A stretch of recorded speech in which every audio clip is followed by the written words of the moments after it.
Hello friends, हम कक्षा 11वीं एनसीईआरटी केमिस्ट्री का पहला यूनिट पढ़ रहे हैं, रसायन विज्ञान की कुछ मूल अवधारणाएं, जिसमें से हमने 9 वीडियोस में पूरा कर लिया था थ्योरी को। और पिछले वीडियो में मैंने आपको प्रश्न उत्तर कराना शुरू किया था, जो एनसीईआरटी बुक में जो चैप्टर के आखिरी में रहते हैं क्वेश्चंस। तो पहले चैप्टर में 36 क्वेश्चंस हैं, उनमें से पिछले वीडियो में मैंने आपको 10 क्वेश्चन करा दिए हैं। ठीक है, अब हम इसको आगे बढ़ रहे हैं 11वें क्वेश्चन पे। प्रश्न 11, यदि 20 ग्राम चीनी को जल की पर्याप्त मात्रा में घोलने पर आयतन 2 लीटर हो जाए तो विलयन की सांद्रता क्या होगी। देखिए, चीनी का मतलब होता है सुक्रोज,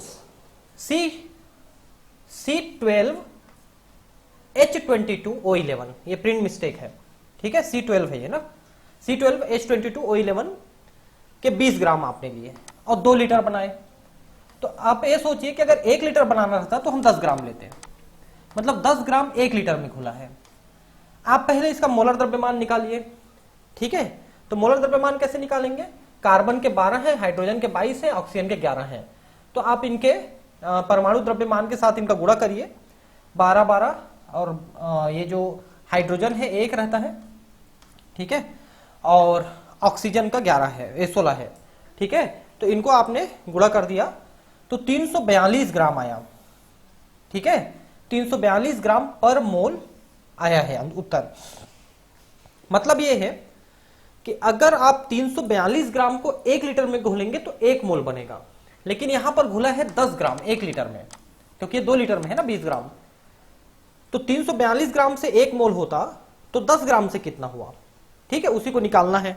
तो ये देखिए, 20 ग्राम चीनी का पहले निकाल लिया है इसने, ये देखिए, क्योंकि 20 ग्राम लिखा है ना, 2 लीटर लिखा है, लेकिन तो 20 ग्राम में मोलों की संख्या है 20/342। ठीक है, तो इतना उत्तर आ रहा है 0.0585। अब मोलर की सांद्रता कैसे निकालेंगे? तो विलयित चीनी के मोलों की संख्या बटा विलयन का आयतन लीटर में। तो मैंने पहले ही कर दिया है, 2 लीटर का 1 लीटर पहले ही कर दिया था। तो आप इतने को 2 लीटर में घोल रहे हैं तो 1 लीटर में इससे आधा घोलेंगे, 0.0295 मोल पर लीटर। मतलब उस चीनी के विलयन की जो मोलरता है 0.029 यानी 0.03 समझ लीजिए के आसपास रहेगा। ठीक है, क्योंकि अगर 342 ग्राम को घोलते तो 1 मोल होता, आपने 10 ग्राम को घोला है इसलिए 0.03 मोलर होगा। ठीक है, यह मोलर सांद्रता आया। कैसे आया आपको समझ में आ गया होगा, क्योंकि 20 ग्राम को हमने 2 लीटर में घोला है, यानी कि 10 ग्राम को 1 लीटर में, और इसकी मोलर सांद्रता 342 ग्राम है। ठीक है, यदि मिथेनॉल का घनत्व 0.793 kg पर लीटर हो तो इसके 0.25 मोलर के 2.5 लीटर विलयन को बनाने के लिए कितने आयतन की आवश्यकता होगी? मतलब 1 लीटर मिथेनॉल को आप तौलोगे तो 0.793 किलोग्राम यानी कि 793 ग्राम होगा, 1000 ग्राम नहीं होगा, 1 किलोग्राम नहीं होगा। ठीक है, अब इसके 2.5 लीटर आपने लिए हैं, 2.5 लीटर में 0.25 मोलर विलयन है ये, तो कितने आयतन की आवश्यकता होगी? ठीक है, इसको पूछ रहा है। तो पहले मिथेनॉल का मोलर द्रव्यमान निकाल लो, CH3OH, मिथेनॉल होता है CH3OH, इथेनॉल होता है C2H5OH, ये इथेनॉल है, मिथेनॉल है CH3OH। ठीक है, और इसका जब निकाला आपने मोलर द्रव्यमान तो कार्बन का 12 है, हाइड्रोजन का 3 है, ऑक्सीजन का 16 है, हाइड्रोजन का 1 है। तो 12 मतलब 3 मतलब 1-1 के हिसाब से ना, 12 3 15, 2 9 30, 1 31 और 1 32, तो ये 32 ग्राम आ गया। देखिए, ठीक है, मिथेनॉल का मोलर द्रव्यमान 32 ग्राम, मतलब 32 ग्राम को घोलोगे 1 लीटर में तो 1 मोलर बनेगा। ठीक है, दिए गए विलयन को तैयार करने के लिए आवश्यक मिथेनॉल का भार जो निम्नानुसार है। तो एक हमने और क्वेश्चन में इस फार्मूला को पढ़ा था, आपको ध्यान होगा, W=m/V/1000, ये हमने पढ़ा था, आपको ध्यान होगा। ठीक है, तो m क्या है? ये आपका वेट है कि कितना घोलना है अपने को। ठीक है, तो यहां पर 0.25 × 32 ये मोलर द्रव्यमान, और 2.5 लीटर, ये 2.5 लीटर आ गया यहां पर। ठीक है, 2.5 लीटर बनाने के लिए 0.25 यहां से लिया है ना, 0.25 मोलर, ये वाला m 0.25 मोलर बनाना है अपने को। ठीक है। और एम डैश क्या है, इसकी मोलर द्रव्यमान है 32, ये लिया हमने। और आयतन हमको लेना है 2.5 लीटर, तो वो लिया है 2500 बटा 1000। अब इसको कैलकुलेट किए तो आया 20 ग्राम, और 20 ग्राम का मतलब है 0.02 किलोग्राम, ठीक है। तो हमको 0.02 किलोग्राम लेना है घोलने के लिए, 2.5 लीटर में घोलने के लिए, ठीक है।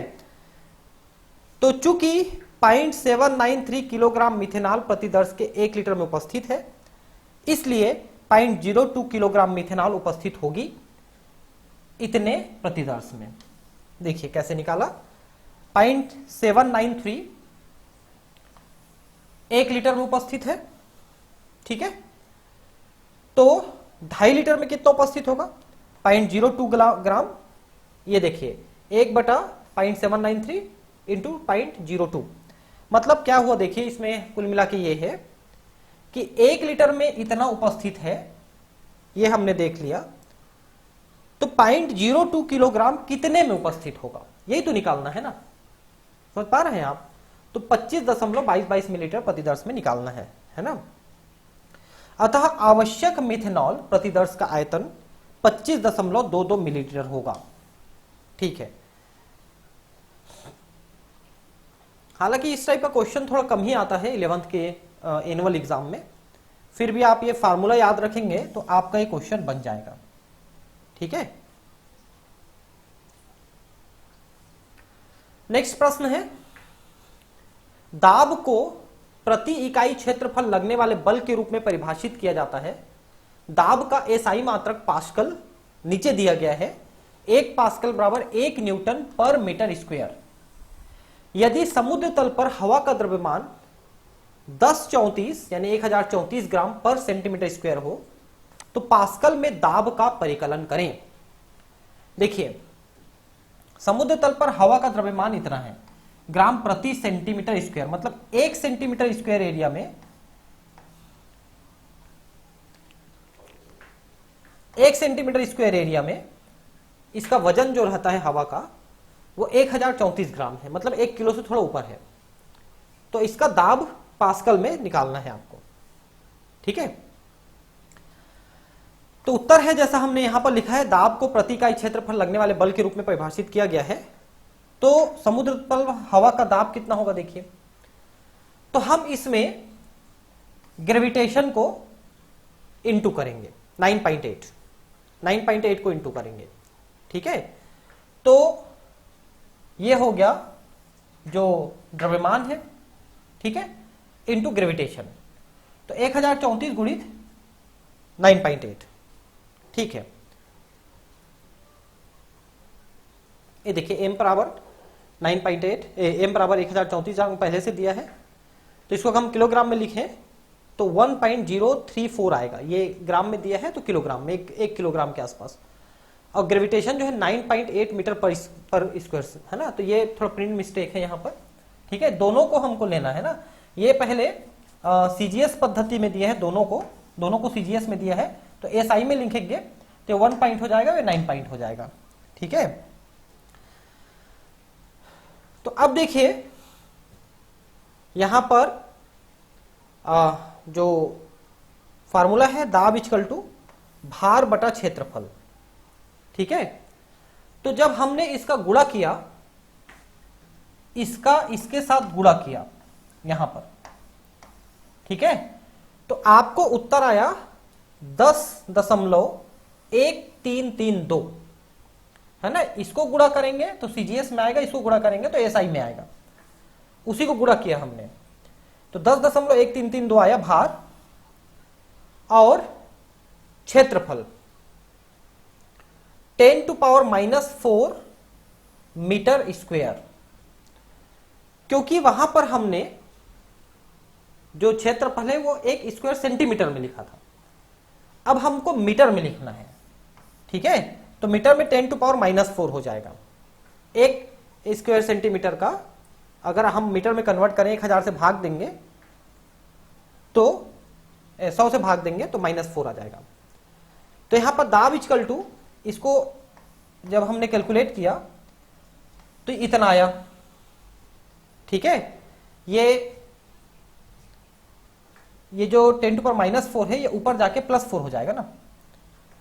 तो 1 2 3 4 0 4 शून्य इधर हो जाएगा, मतलब 4 अंक इधर हो जाएगा, ये जो डॉट है, तो ये पूरा का पूरा हो जाएगा केजी पर मीटर पर सेकंड स्क्वायर। ठीक है, तो यहां पर ये देखिए सेंटीमीटर स्क्वायर को कन्वर्ट किया है मीटर स्क्वायर में। ठीक है, तो इसको इस तरह से करेंगे। अब 1 पास्कल बराबर कितना हुआ, तो 1 न्यूटन पर मीटर स्क्वायर 1 पास्कल के बराबर है, यानी 1 न्यूटन के बटा मीटर स्क्वायर। और न्यूटन का मतलब है 1 किलोग्राम पर मीटर स्क्वायर बटा मीटर स्क्वायर। अब ये जो मीटर स्क्वायर है ऊपर में मीटर है, तो ये स्क्वायर कट जाएगा, ऊपर जाके -1 हो जाएगा, तो 1 केजी पर मीटर पर सेकंड स्क्वायर। ठीक है, तो हवा का दाब हमको कितना मिला, ये जो लिखा है इसी को निकालना ना हमने, ये निकाला है हमने। तो हवा का दाब मिला हमको 1,01,332 केजी पर मीटर पर सेकंड स्क्वायर। ठीक है, अब चूंकि ये पास्कल के बराबर है, ठीक है, और इसको अगर हम इंटू करेंगे तो 1 2 3 4 5 1 इंटू 0 ये करके 10 टू पावर 5 पास्कल आ जाएगा। ठीक है, तो इसको टोटल कैलकुलेट कैसे किए पहले देख लीजिएगा फिर से। हमने हवा का भार निकाला, तो जितना यहां पर वजन दिया हुआ है, द्रव्यमान दिया है, इसके साथ ग्रेविटेशन का इंटू कर दिया। तो चूंकि हमने यहां पर ग्राम में लिया है तो इसको भी 98 लिया है। ठीक है, जब किलोग्राम में लेंगे तो ये 1034 जो है ये 1.034 किलोग्राम हो जाएगा, और ये जो ग्रेविटेशन है 9.8 हो जाएगा, उसके आधार पे लिया है। और इन दोनों को हमने गुणा किया तो हमको ये मिला। ठीक है, भार और क्षेत्रफल हमने 1 सेंटीमीटर स्क्वायर लिया था, उसको हमने मीटर में कन्वर्ट किया। मीटर में कैसे कन्वर्ट किया लिखा है, तो ये आया मीटर में, है ना। 1 पास्कल के बराबर 1 न्यूटन, तो ये ऐसे ऐसे करके हम कर लिए, तो ये जो हमको उत्तर आया है ये 1 पास्कल के बराबर आया है। ठीक है, ये पास्कल के बराबर है, ये देखो इतना पास्कल आया उत्तर, और इसी को हमने आगे कन्वर्ट कर दिया है। ठीक है,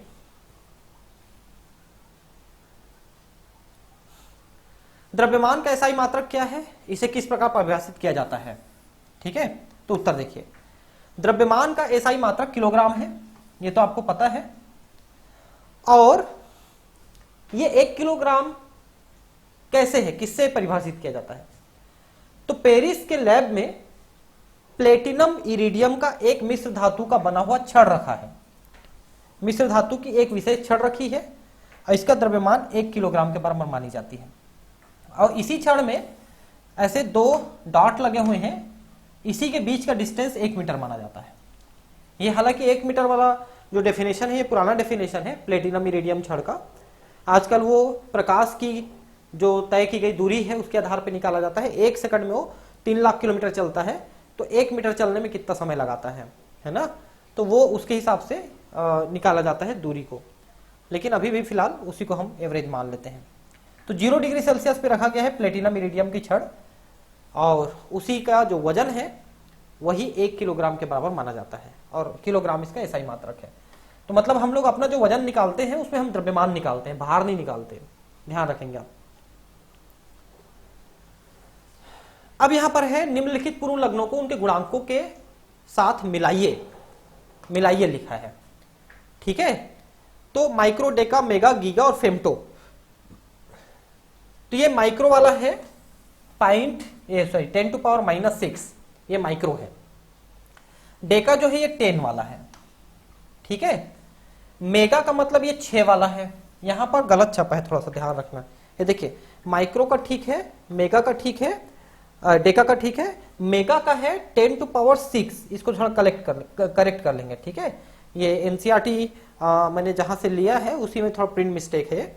मेगा का 6 है, और गीगा का 10 टू पावर 9 होता है।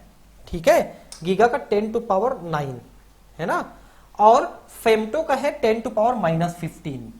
तो 10 टू पावर -15 ये 10 टू पावर है, ध्यान रखेंगे ना, 10 टू पावर -15। ठीक है, और ये है 10 टू पावर 9 है ना, ये है 10 टू पावर 6। ठीक है, और ये 10 और ये 10 टू पावर -6। ठीक है, 10⁻⁻⁶। तो ये मिलाने का काम है, आप नीचे लिख सकते हैं, वैसे मैंने यहां पर लाइनें खींच करके मिला दिया है, तो आप इसको देख सकते हैं। ठीक है, अब है यहां पर सार्थक अंकों से आप क्या समझते हैं। ठीक है, देखिए इस पे एक और क्वेश्चन आगे करके, मेरे हिसाब से क्वेश्चन नंबर 20 या 30 है, कोई एक क्वेश्चन है जो सार्थक अंकों से रिलेटेड और है, तो वहां पर हम इसको ठीक से पढ़ेंगे। सार्थक अंक क्या है? उन अंकों की संख्या को जिनके द्वारा किसी राशि को निश्चित रूप से व्यक्त किया जाता है सार्थक अंक कहलाते हैं। ये अभी फिलहाल डेफिनेशन आप पढ़ लीजिए, यहां पर डेफिनेशन को आप याद कर लीजिए जो दिया है। बाकी सार्थक अंकों को ठीक से समझने के लिए हमको उस क्वेश्चन में जाना पड़ेगा, हम वो क्वेश्चन आगे पढ़ेंगे, आप चिंता ना करें। अभी फिलहाल ये सार्थक अंक वाला आप पढ़ लीजिए कि उन अंकों की संख्या जिनके द्वारा किसी राशि को निश्चित रूप से व्यक्त किया जा सकता है सार्थक अंक कहलाते हैं। इतना भी पढ़ लीजिए, बाकी मैं आपको बाद में बताता हूं इसके बारे में। ठीक है, आप आगे पढ़ते हैं। पेयजल, क्वेश्चन नंबर 17 है, पेयजल के नमूनों में क्लोरोफॉर्म जो कि कैंसर जन्य है से अत्यधिक संदूषित पाया गया है। मतलब क्लोरोफॉर्म ज्यादा पाया गया है पानी में। संदूषण का स्तर 15 ppm द्रव्यमान के रूप में था। देखिए ppm का मतलब होता है पार्ट्स पर मिलियन, समझ लीजिए ना, पार्ट्स पर मिलियन। इसको मैं अपने तरीके से एक बार समझा रहा हूं, आप समझ लेना पार्ट्स पर मिलियन का क्या मतलब होता है। देखिए 1 मिलियन का मतलब होता है 10 लाख। ठीक है, अब 10 लाख में कितने, जैसे मान लो आपने कहा कि 15 ppm है। 15 ppm का मतलब क्या हुआ कि हम पानी का मतलब टोटल 10 लाख अणु हम लोग गिन के रखें, तो 10 लाख अणुओं में से 15 अणु जो है वो क्लोरोफॉर्म के रहेंगे। 15 ppm का मतलब है 10 लाख अणुओं के बीच में इसके अणु 15 हैं। वैसे मान लो ppm 400 लिखते अपन, तो मतलब 10 लाख अणुओं के बीच में इसके अणु 400 हैं, ऐसा ही इसका मतलब ppm का मतलब। ठीक है, अब क्वेश्चन है इसके द्रव्यमान को प्रतिशतता में दिखाइए, जल के नमूने में क्लोरोफॉर्म की मोलरता ज्ञात कीजिए। तो दो चीजें हैं, एक तो द्रव्यमान प्रतिशत और दूसरा मोलरता हमको निकालना है इसमें। ठीक है, तो पहला यह है कि 15 ppm का अर्थ है कि क्लोरोफॉर्म के 15 भाग द्रव्यमान से पानी के 10 × 6 भाग में उपस्थित है। मैंने अभी बताया ना, 10 के घात 6 का मतलब है 10 लाख। 10 लाख भागों में इसके 15 भाग उपस्थित है। ठीक है, तो द्रव्यमान प्रतिशत कितना निकल जाएगा, कितना उपस्थित है कितने में गुणित 100 आ गया, है ना। तो आप इसको निकालेंगे तो देखिए ये 2 है, तो इसमें से 2 कम हो जाएगा तो 4 हो जाएगा, 4 ऊपर जाएगा तो -4 हो जाएगा। तो ये हो गया 15 गुणित -4।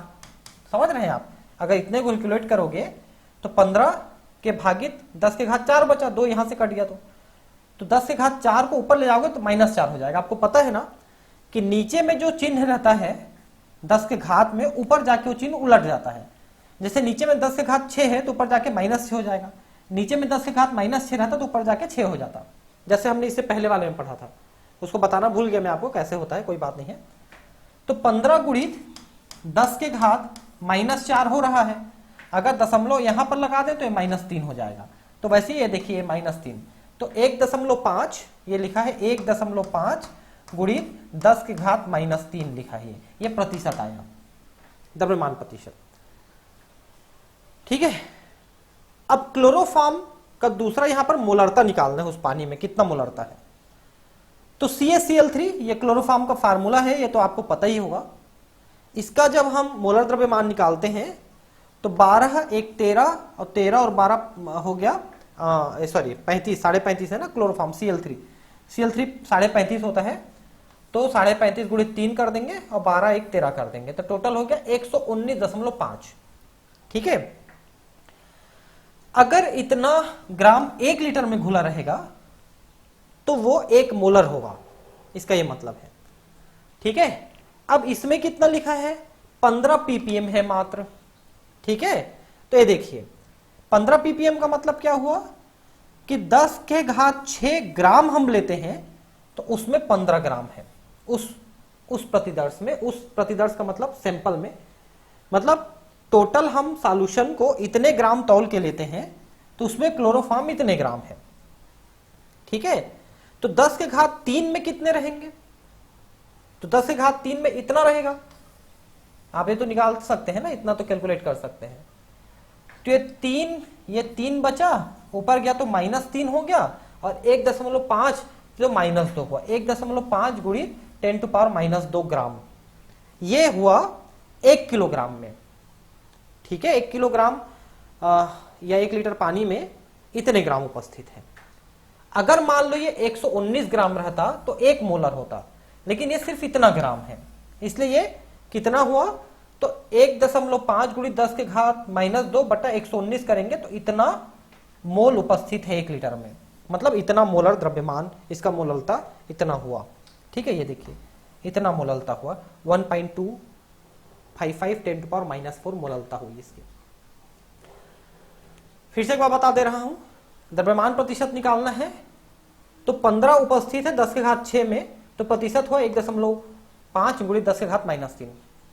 मोलर द्रव्यमान आप निकालिए सेकंड के लिए, मोलरता के लिए, मोलर द्रव्यमान 119.5 आया, इतना घुला रहेगा तो 1 मोलर होगा, लेकिन 10 के घात 6 में 15 ग्राम घुला है, तो 10 के घात 3 में इतना घुला है, आधा, इसका आधा। ठीक है, आधा से भी कम, मतलब सॉरी 1000 गुना कम, 1000 गुना कम घुला है। ठीक है, तो 1 किलोग्राम में इतने मोल घुले हैं, ये मोलरता आप निकाल लेंगे, मोल घुले हैं, है ना, भागित कर देंगे मोलरता से, तो उतना मोल घुला है, मतलब मोललता आया 1.255 10 के घात -4 मोलल, ये घुला है। ठीक है, तो इस तरह से हम इसको निकाल लेंगे। आप इसके लगातार नोट्स बनाते रहिए। ठीक है, अब है वैज्ञानिक संकेतन में लिखना है इनको, तो वैज्ञानिक संकेतन में 10 के घात में लिखते हैं अपन। ठीक है, तो 10 के घात में ध्यान रखेंगे कि जब हम दशमलव को राइट हैंड में लेके जाते हैं तो 10 के घात में माइनस बढ़ते जाता है। ठीक है, और हम लेफ्ट साइड में ले जाते हैं तो 10 के घात में प्लस बढ़ते जाता है। तो इसको कैसे निकालेंगे, देखिए, मान लो इसको 10 के घात लिखना है, तो 1 2 3 ले गए तो 10 के घात -3, मतलब ये हो गया 4.8 10 के घात -3। ये देखिए 4.8 10 के घात -3। वैसे इसको लिखेंगे अगर 10 के घात, तो 1 2 ले गए तो ये इतना हो जाएगा 2.34 10 के घात 2। ये 1 मिनट, ये कैसे निकाला है, ये कुछ गड़बड़ निकाल दिया है लग रहा है मुझे। ठीक है, ये थोड़ा गड़बड़ निकाला है भाई। ठीक है, ये एक्चुअली 10 के घात 234 10 के घात 5 लिखा है, तो 234 तो ऑलरेडी है, ये गलत निकाला है। ठीक है, इसको एक्चुअली 1 2 3 4 5, अच्छा ये क्वेश्चन कोई गलत समझ रहा है। अगर इस क्वेश्चन का आपको निकालना है तो ये ऐसे लिखाएगा 2.34 10⁻2 लिखाएगा, ये 1 और 1 2। और ये जो निकाला है ये एक्चुअली ये डॉट को यहां पर लगा के निकाला है, तो 1 2 3 4 5 2.34 10⁵ ऐसे निकाला है। ये आंसर गलत है कुल मिला के। ठीक है, नेक्स्ट है ये, तो इसको हम लिखेंगे, कितना लिखेंगे, तो 1 2 3 10 के घात 3, तो 8.008 10 के घात 3, ये करेक्ट है। ठीक है, और इसको कैसे निकाला है, तो 1 और 1 2। ठीक है, ये देखिए ऐसे ही निकला है 10 के घात 2। ठीक है, और ये कैसे निकाला है, ये मेरे हिसाब से गलत निकाला है, थोड़ा सा लग रहा है मुझे। ठीक है, इसको भी गलत निकाला है। देखिए कैसे निकाला है, अगर आप इसको 1 2 3 4 ले जाते हो तो 10 के घात -4 लिखाएगा ये। अगर 6 0 0 1 2 लिखना चाहोगे, आप इसको ऐसा लिखना चाहोगे 6 0 0 1 2। ठीक है, ये डॉट को इधर ले जाओगे तो आपको लिखना पड़ेगा 10⁻⁻4। ठीक है, और अगर डॉट ऑलरेडी यहां पर है तो 1 2 3 4 ले गए तो 10 के घात 4 आएगा, तो ये आंसर भी गलत लिखा है। ठीक है, समझ गए इसको। तो जैसा जैसा मैंने बताया है वैसा वैसा आप लिख लीजिए। ठीक है, ठीक है। निम्नलिखित में सार्थक अंकों की संख्या बताइए। ये देखिए अब आगे सार्थक अंकों की संख्या। ठीक है, तो अब नियम ध्यान रखिए कि पहली बार जो अंक आता है 0 से ऊपर वाला वो सार्थक अंक कहलाता है। मतलब इतने वाले सार्थक नहीं है, सिर्फ ये सार्थक है। तो 2 यहां पर सार्थक है, 1 और 1 2 सार्थक अंक है। इसमें तीनों सार्थक अंक हैं, क्योंकि इसमें से किसी भी चीज को हटा दोगे तो उसका खत्म हो जाएगा। इसमें 4 सार्थक अंक हैं, ठीक है। अब इसमें दशमलव के बाद भी जितने लगे होते हैं सभी सार्थक होते हैं। तो 3 दूनी 6 है यहां पर, है ना। अब यहां पर चूंकि दशमलव के पहले भी 0 है, दशमलव के बाद भी 0 है, तो सिर्फ ये तीनों सार्थक हैं और इसमें ये सभी सार्थक हैं। तो 1 2 3 4 5 सार्थक हैं। नियम सारे मैंने पढ़ के सुनाए थे आपको। आप मेरे 1 से लेकर 9वें वीडियो तक जो बना हुआ है चैप्टर 1 का, वो सभी आप देख लें। उसके बाद आप ये क्वेश्चन आंसर करें तो आपको सारे क्वेश्चन, लगभग सारे क्वेश्चन बन जाएंगे। 2-4 क्वेश्चन ऐसे दिए हैं जरूर जिसका कैलकुलेशन का वहां पर नहीं बताया है, लेकिन ज्यादातर क्वेश्चन आपसे बन जाएंगे। निम्नलिखित को 3 सार्थक अंकों तक निकटित कीजिए। देखिए अब इसमें 3 सार्थक अंक मतलब इतना लिखना है। अब इतना लिखने के लिए इसको क्या करना है, ये देखना है, ठीक है। तो देखिए सबसे पहले ये है, देखिए कि ये चूंकि 6 है इसलिए हम इसको 2 लिख सकते हैं, लेकिन ये 2 है तो हम इसको 3 नहीं कर सकते, क्योंकि 5 से ऊपर है तो 3 करते। तो टोटल हो जाता है ये 34.2। ये देखिए 34.2। यहां पर भी ऐसा है, ये 7 है तो ये 1 हो जाएगा, 1 है तो ये 1 ही रहेगा, 1 है तो हट जाएगा, तो ये 10.4। ध्यान रखेंगे 5 से ऊपर कोई अंक है, जैसे 6 है, 7 है, 8 है, ऐसा 9 है, तो इससे पहले वाला एक संख्या बढ़ जाता है। जैसे हमने यहां पर किया, देखिए ये 6 लिखा है, इसको अगर आप हटाना चाहोगे तो इसको हमको 2 लिखना पड़ेगा, क्योंकि ये 5 से ऊपर का है, ठीक है। अब इस 2 को हटाना चाहोगे तो इसको 2 ही लिखेंगे, क्योंकि ये 5 से नीचे की संख्या है। ऐसा हो गया। अब यहां पर आप देखिए, ये चूंकि इसको हमको यहां तक सीमित करना है, नहीं 3 सार्थक अंक लिखा है ना, तो 3 सार्थक अंक हमको 0 के बाद 3 सार्थक अंक करना है, ऐसा इसको 3 सार्थक अंक करना है।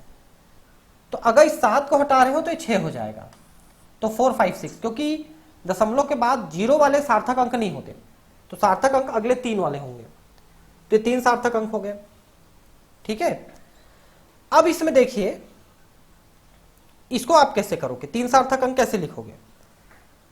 तो 3 सार्थक अंक यहां पर ये मेरे हिसाब से डॉट लगा होना चाहिए, ये डॉट है जी, ये डॉट लगा होना चाहिए, तब ये 3 सार्थक अंक लिख सकते हो। ये 8 को हटाओगे तो ये 1 हो जाएगा, तो 281 लिखेंगे अपन इसको, 3 सार्थक अंक, ठीक है। इस तरह से हो जाएगा ये, ठीक है। तो अब ये थोड़े बड़े क्वेश्चंस आ रहे हैं, तो अब इनको हम नेक्स्ट क्लास में करेंगे। थोड़े बड़े क्वेश्चंस आ गए हैं, ठीक है। आज हम ये 20 नंबर क्वेश्चन तक ही सॉल्यूशन देख रहे हैं, ठीक है। फिर मिलते हैं अगले क्लास में, है ना। और भी क्वेश्चंस लेकर के 36 तक क्वेश्चन है, जिसमें थोड़े बड़े क्वेश्चन भी हैं कई, उनको भी हमको ठीक से समझना है, ठीक है। और कृपया मेरा चैनल सब्सक्राइब कर लें और थोड़ा सा अगले आपके जो फ्रेंड्स वगैरह हैं उनको भी सर्कुलेट कर दें, इससे मेरे चैनल को थोड़ा सा आगे बढ़ने का मौका मिल जाएगा आपकी हेल्प से, है ना। फिर मिलते हैं अगले क्लास में, है ना। Thank you, bye.